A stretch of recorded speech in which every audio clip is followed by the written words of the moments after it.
श्रीमद्भागवत दसम स्कंध अथैकोविंशतो अध्याय 21वां अध्याय वेणुगीत है। भगवान के सुंदर वेणुगीत का दर्शन श्रवण करके पुण्य लाभ प्राप्त करें भक्तगण। श्री कृष्ण गोविंद हरे मुरारे, हे नाथ नारायण वासुदेव। कृष्णाय वासुदेवाय देवकी नंदनाय च नंदगोपकुमाराय गोविंदाय नमो नमः। कृष्णाय वासुदेवाय हरये परमात्मने प्रणतक्लेशनाशाय गोविंदाय नमो नमः। राम रामेति रामेति रमे रामे मनोरमे, सहस्रनाम तत्तुल्य राम नाम वरानने। नीलाम्बुजश्यामलकोमलाङ्गं सीतासमारोपितमामभागं प्राणौ महाचायतु चारुचापं नमामि रामं रघुवंशनाथम्। बोलिए सच्चिदानंद भगवान श्री राधा कृष्ण भगवान की जय। श्री शुक उवाच इत्थं शरत्स्वच्छजलं पद्माकर सुगन्धिना, न्यविशद्वायुना वातं सगो गोपालकोच्युतः। श्री सुखदेव जी कहते हैं, परीक्षित, शरद ऋतु के कारण वह वन बड़ा सुंदर हो रहा था। जल निर्मल था और जलाशयों में खिले हुए कमलों की सुगंध से सनकर वायु मंद मंद चल रही थी। भगवान श्री कृष्ण ने गौओं और ग्वाल बालों के साथ उस वन में प्रवेश किया। कुसुमित वनराजी सुस्मी भंग द्विजकुल घोष्ट सरसरिन्महीध्रम, मधुपतिरवगाह्य चारयन्गा सह पशुपाल बलश्चूकूज वेणुम। सुंदर सुंदर पुष्पों से परिपूर्ण हरी हरी वृक्ष पंक्तियों से मतवाले भंवरे स्थान स्थान पर गुनगुना रहे थे और तरह तरह के पक्षी झुंड के झुंड अलग अलग करलौ कर रहे थे, जिससे उस वन के सरोवर, नदियाँ और पर्वत सब के सब गूंजते रहते थे।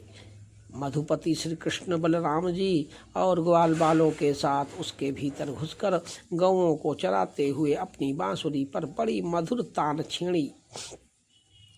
तद्व्रजसी स्त्रिय आश्रुत्य वेणुगीतं स्मरोदयं, कांश्चित् परोक्षं कृष्णस्य स्वसखिभ्योऽन्वर्णयन्। श्री कृष्ण की वह वंशित ध्वनि भगवान के प्रति प्रेम भाव को, उनके मिलन की आकांक्षा को जगाने वाली थी। उन्हें सुनकर गोपियों का हृदय प्रेम से परिपूर्ण हो गया। वे एकांत में अपनी सखियों से उनके रूप गुण और वंशित ध्वनि के प्रभाव का वर्णन करने लगी। तद्वर्णयितुमारब्धा स्मरन्त्यः कृष्णचेष्टितं, नाशक्न स्मरवेगेन विक्षिप्त मनसो नृप। ब्रज की गोपियों ने वंशित ध्वनि का माधुर्य आपस में वर्णन करना चाहा तो अवश्य, परंतु बंसी का स्मरण होते ही उन्हें श्री कृष्ण की मधुर चेष्टाओं की प्रेम पूर्ण चितवन भौहों के इशारे और मधुर मुस्कान आदि की याद हो आई। उनकी भगवान से मिलने की आकांक्षा और भी बढ़ गई। उनका मन हाथ से निकल गया। वे मन ही मन वहाँ पहुँच गईं जहाँ श्री कृष्ण थे। अब उनकी वाणी बोले कैसे, वे उनके कर्ण में असमर्थ हो गई। वे उनके वर्णन में असमर्थ हो गई। वरहापीडं नटवरवपुः कर्णयो कर्णिकारं, बिभ्रद्वास कनककपिशं वैजयन्तीं च मालां, रन्ध्रान् वेणोरधरसुधया पूरयन् गोपवृन्दैर्वृन्दारण्यं स्वपदरमरम्। प्राविशद्गीत कीर्ति। वे मन ही मन देखने लगी कि श्री कृष्ण ग्वाल बालों के साथ वृंदावन में प्रवेश कर रहे हैं। उनके सिर पर मयूर पिच्छ है और कानों पर कनेर के पीले पीले पुष्प, शरीर पर सुनहला पीताम्बर और गले में 5 प्रकार के सुगंधित पुष्पों की वैजयंती की माला बनी वैजयंती माला है। रंगमंच पर अभिनय करते हुए श्रेष्ठ नट का सा क्या ही सुंदर वेश है। बांसुरी के छिद्रों को वे अपने अधर अमृत में से भर रहे हैं। उनके पीछे पीछे ग्वाल बाल उनकी लोक पावन कीर्ति का गान कर रहे हैं। इस प्रकार वैकुंठ से भी श्रेष्ठ वह वृंदावन धाम उनके चरण चिन्हों से और भी रमणीय बन गया था। इति वेणुरवं राजन् सर्वभूतमनोहरं श्रुत्वा व्रजस्त्रियः सर्वा वर्णयन्त्योभिरेभिरे। परीक्षित, यह वंशी ध्वनि जड़ चेतन समस्त भूतों का मन चुरा लेती है। गोपियों ने उसे सुना और सुनकर उसका वर्णन करने लगी। वर्णन करते करते वे तन्मय हो गईं और श्री कृष्ण को पाकर आलिंगन करने लगीं। गोपियाँ आपस में बातचीत करने लगी।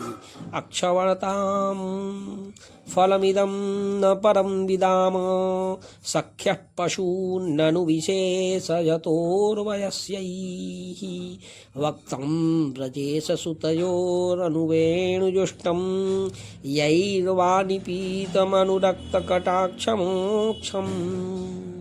अरे सखी, हमने तो आँख वालों के जीवन की और उनकी आँखों की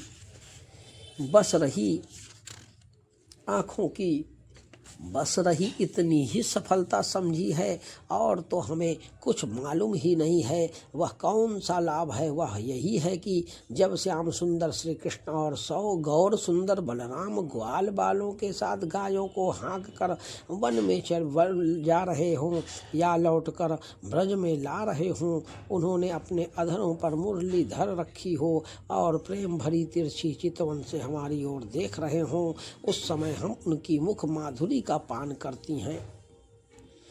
च्यूत प्रवाल बरहस्त बकोत्पालाब्ज मालानुप्रेक्त परिधान विचित्र वेशौ मध्ये विरेजतुरलं पशुपाल गोष्ठ्यां रंगे यथा नटवरो कुवच गायमानो। अरे सखी, जब वे आम की नई कोपलें, मोर के पंख, फूलों के गुच्छे, रंग बिरंगे कमल और कुमुद की मालाएं धारण कर लेते हैं, श्री कृष्ण के सांवरे शरीर पर पीताम्बर और बलराम के गोरे शरीर पर नीलांबर फहराने लगता है, तब उनका वेश बड़ा ही विचित्र बन जाता है। ग्वाल बालों की गोष्ठी में वे दोनों बीचों बीच बैठ जाते हैं और मधुर संगीत की तान छेड़ देते हैं। मेरे प्यारी सखी, उस समय ऐसा जान पड़ता है मानो 2 चतुर नट रंगमंच पर अभिनय कर रहे हों। मैं क्या बताऊं कि उस समय उनकी कितनी शोभा होती है। भुंके स्वयं यद वसिष्ठ रसं हृदिन्यो हृष्य त्वचो श्रुमुमुचुस्तरवो यथार्या वृंदावनं सखी भुवो वितनोति कीर्ति यद्देवकी सुता पदाम्बुजलब्ध लक्ष्मी। अरे गोपियों, यह वेणु पुरुष जाति का होने पर भी पूर्व जन्म में न जाने ऐसा कौन सा साधन भजन कर चुका है कि हम गोपियों की अपनी संपत्ति दामोदर के अधरों की सुधा स्वयं ही इस प्रकार पिए जा रहा है कि हम लोगों के लिए थोड़ा सा भी रस शेष नहीं रहेगा।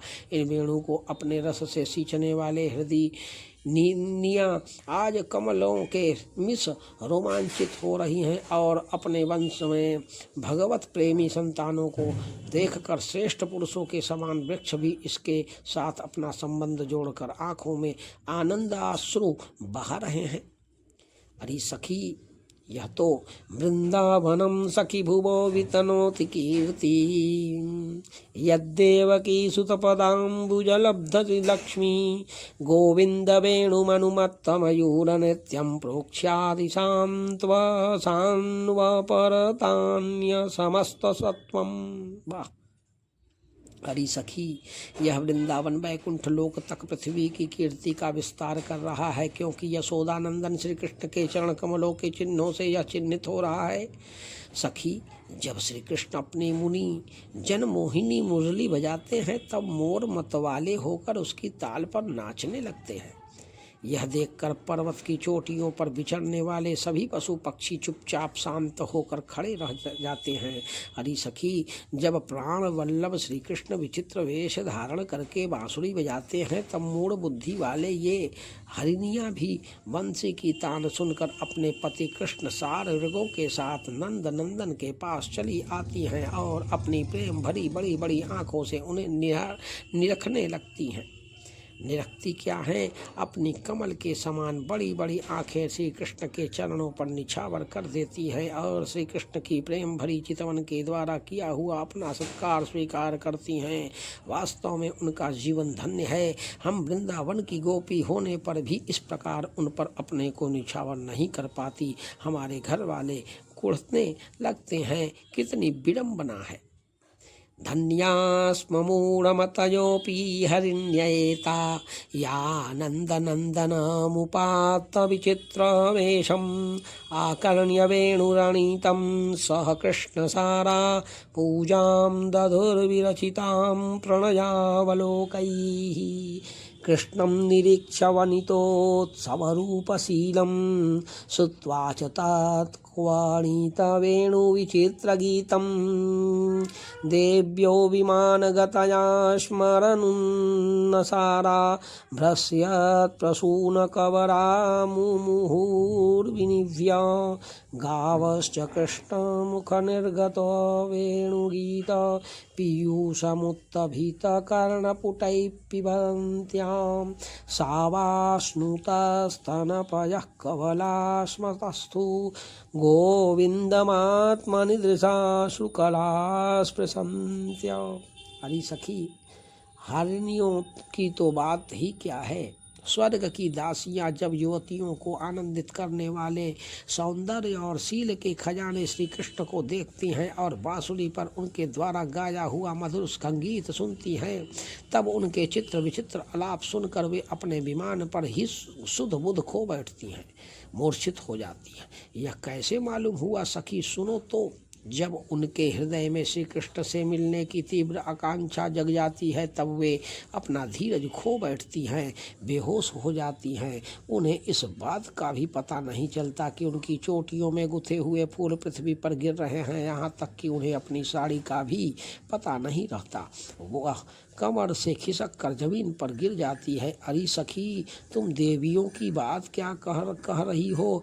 इन गौओं को नहीं देखती? जब हमारे कृष्ण प्यारे अपने मुख से बांसुरी से में स्वर भरते हैं और गौएं उनका मधुर संगीत सुनती हैं, तब ये अपने दोनों कानों के दोनों को संभाल लेती हैं, खड़े कर लेती हैं और मानो उनसे अमृत पी रही हों, इस प्रकार उस संगीत का रस लेने लगती हैं। ऐसा क्यों होता है सखी? अपने नेत्रों के द्वार से श्याम सुंदर को हृदय में ले जाकर वे उन्हें वही विराजमान कर देती हैं और मन ही मन उनका आलिंगन करती हैं। देखती नहीं हो, उनके नेत्रों से आनंद के आंसू छलकने लगते हैं और उनके बछड़े बछड़ों की तो दशा ही निराली हो जाती है। यद्यपि गायों के थनों से अपने आप दूध झरता रहता है, वे जब दूध पीते पीते अचानक ही बंसी ध्वनि सुनते हैं तब मुंह से लिया हुआ दूध का घूंट न उगल पाते हैं और न निगल पाते हैं। उनके हृदय में भी होता है भगवान का संस्पर्श और नेत्रों में छलकते होते हैं आनंद के आंसू। वे ज्यों के त्यों ठिठके रह जाते हैं। प्रायो बतां विहगामुनयो वनेऽस्मिन् कृष्णे क्षितं तदुदितं कलवेणुगीतम् आरुह्य ये द्रुमभुजान् रुचिरप्रवालान् शृण्वन्त्यमीलितदृशो विगतान्यवाचः नद्यस्तदा तदुपधार्य मुकुन्दगीतामावर्तलक्षितमनो भवमग्नवेगाः आलिङ्गनस्थगितमूर्मिभुजैर्मुरारेर्गृह्णन्ति पादयुगलं कमलोपहारा। अरे सखी, गौवें और बछड़े तो हमारी घर की वस्तु हैं, उनकी बात तो जाने ही दो। बस वृंदावन के पक्षियों को तुम नहीं देखती हो? उन्हें पक्षी कहना भी भूल है। सच पूछो तो उनमें से अधिकांश बड़े बड़े ऋषि मुनि हैं। वे वृंदावन के सुंदर सुंदर वृक्षों की नई और मनोहर कपोलों वाली डालियों पर चुपचाप बैठ जाते हैं और आंखें बंद नहीं करते। निर्निमेष नयनों से श्री कृष्ण की रूप माधुरी तथा प्यार भरी चितवन देख देख कर निहाल होते रहते हैं और कानों से अन्य सब प्रकार के शब्दों को छोड़कर केवल उन्हीं की मोहनी वाणी और वंशी का त्रिभुवन मोहन संगीत सुनते रहते हैं। मेरी प्यारी सखी, उनका जीवन कितना धन्य है। अरे सखी, देवता गौओं और पक्षियों की बात क्यों करती हो? वे तो चेतन हैं। इन जड़ नदियों को नहीं देखती? इनमें जो भंवर दिख रहे हैं उनसे इनके हृदय में श्याम सुंदर से मिलने की तीव्र आकांक्षा का पता चलता है। उनके वेग से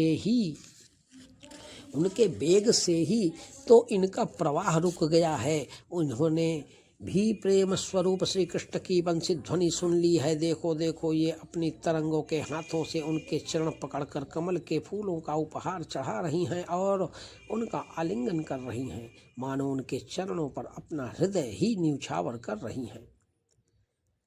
दृष्ट्वा तपे ब्रजपशून् सह राम गोपै सञ्चारयन्तमनुपेणुमुदीरयन्तं प्रेम प्रवृद्धोदितः कुसुमावलीभिः सख्युर्व्यधात् स्ववपुषाम्बुदातपत्रं पूर्णापुलिन्द्यौरुगाय पदाब्जराग श्रीकुङ्कुमेन दयितास्तनमण्डितेन तद्दर्शन स्मररुजस्तृणरूजितेन लिम्पन्त्यनान कुचेनां लिम्पन्त्य आननकुचेषु जहुस्तदाधीम्। अरे सखी, ये नदियाँ तो हमारी पृथ्वी की, हमारे वृंदावन की वस्तुएं हैं। तनिक इन बादलों को भी तो देखो। जब वे देखते हैं कि ब्रजराज कुमार श्री कृष्ण और बलराम जी ग्वाल बालों के साथ धूप में गौवें चरा रहे हैं और साथ साथ बांसुरी भी बजाते जा रहे हैं, तब उनके हृदय में प्रेम उमड़ आता है। वे उनके ऊपर मंडराने लगते हैं और वे श्याम घन अपने सखा घन श्याम के ऊपर अपने शरीर को ही छाता बनाकर तान देते हैं। इतना ही नहीं सकी, वे जब उन पर नन्ही नन्ही फूहियों की वर्षा करने लगते हैं तब ऐसा जान पड़ता है कि वे उनके ऊपर सुंदर सुंदर श्वेत कुसुम चढ़ा रहे हैं। नहीं सखी, उनके बहाने वे तो अपना जीवन ही न्यौछावर कर देते हैं। अरे भटू, हम तो वृंदावन की इन भिलिनियों को ही धन्य और कृतकृत्य मानती हैं। ऐसा क्यों सखी? इसलिए कि इनके हृदय में बड़ा प्रेम है। जब ये हमारे कृष्ण प्यारे को देखती हैं तब इनके हृदय में भी उनसे मिलने की तीव्र आकांक्षा जाग उठती है। इनके हृदय में भी प्रेम की व्याधि जग जाती है। उस समय ये क्या उपाय करती हैं, यह भी तो सुनो। हमारे प्रियतम की प्रेयसी गोपियाँ अपने वक्षस्थलों पर जो केसर लगाती हैं वह श्याम सुंदर के चरणों में लगी होती है और वे जब वृंदावन के घास पात पर चलते हैं तब उनमें भी लग जाती हैं। ये सौभाग्यवती भिलनियाँ उन्हें उन तिनकों पर से छुड़ाकर अपने स्तनों और मुखों पर मल लेती हैं और इस प्रकार अपने हृदय की प्रेम पीड़ा शांत करती हैं। हन्तायमद्रिबला हरिदासवर्योर्यद् रामकृष्णचरणस्पर्श प्रमोदः मानं तनोति सह गोगणयोस्तयोर्यत् पानीयसूयवसकन्दरकन्दमूलै गागोपकैरनुवनं नयतोरुदार वेणुस्वनैकलपदैस्तनुभृत्सु सख्य अस्पन्दनं गतिमतां पुलकस्तरूणां निर्योगपाशकृतलक्षणयोर्विचित्रम्। अरे गोपियों, यह गिरिराज गोवर्धन तो भगवान के भक्तों में बहुत ही श्रेष्ठ है। धन्य है इसके भाग्य। देखती नहीं हो, हमारे प्राण वल्लभ श्री कृष्ण और नयनाभिराम बलराम के चरण कमलों का स्पर्श प्राप्त करके यह कितना आनंदित रहता है। इसके भाग्य की सराहना कौन करे। यह तो उन दोनों का ग्वाल बालों और गौओं का बड़ा ही सत्कार करता है स्नान पाने के लिए। झरनों का जल देता है, गौओं के लिए सुंदर हरी हरी घास प्रस्तुत करता है, विश्राम करने के लिए कंदराएं और खाने के लिए कंदमूल फल देता है। वास्तव में यह धन्य है हरी सखी, इन सांवरे गोले किशोरों की तो गति ही निराली है। जब वे सिर पर नोना दुहते समय गाय के पैर बांधने की रस्सी नोएना जो होती है वो लपेट कर और कंधों पर फंदा लगाने वाली गायों को पकड़ने की रस्सी को रख कर गायों को एक वन से दूसरे वन में हाँक कर ले जाते हैं। साथ में ग्वाल बाल भी होते हैं और मधुर मधुर संगीत गाते हुए बांसुरी की तान छेड़ते हैं। उस समय मनुष्यों की तो बात ही क्या है, अन्य शरीर धारियों में भी चलने वाले चेतन पशु पक्षी और जड़ नदी आदि तो स्थिर हो जाते हैं तथा अचल पर वृक्षों को भी रोमांच हो जाता है। जादू भरी बंसी का और क्या चमत्कार सुनाऊं। एवं विधा भगवतो या वृंदावन चारिणः वर्णयन्त्यो मिथो गोप्य क्रीडास्तन्मयतां ययुः। परीक्षित, वृंदावन बिहारी श्री कृष्ण की ऐसी एक नहीं अनेक लीलाएं हैं। गोपियाँ प्रतिदिन आपस में उनका वर्णन करती हैं और तन्मय हो जाती हैं। भगवान की लीलाएं उनके हृदय में स्फुरित होने लगती है। बोलिए वृंदावन बिहारी लाल की जय। श्रीमद्भागवते महापुराणे पारमहंस्यां संहितायां दशमस्कन्धे पूर्वार्धे वेणुगीतं नामैक एकोनविंशाध्यायः। श्रीराधाकृष्णार्पणमस्तु। गोविन्दे जय जय, गोपाले जय जय, राधारमण हरि गोविंद जय जय। पुरी श्री कृष्णचंद्र भगवान की जय, वृंदावन धाम की जय।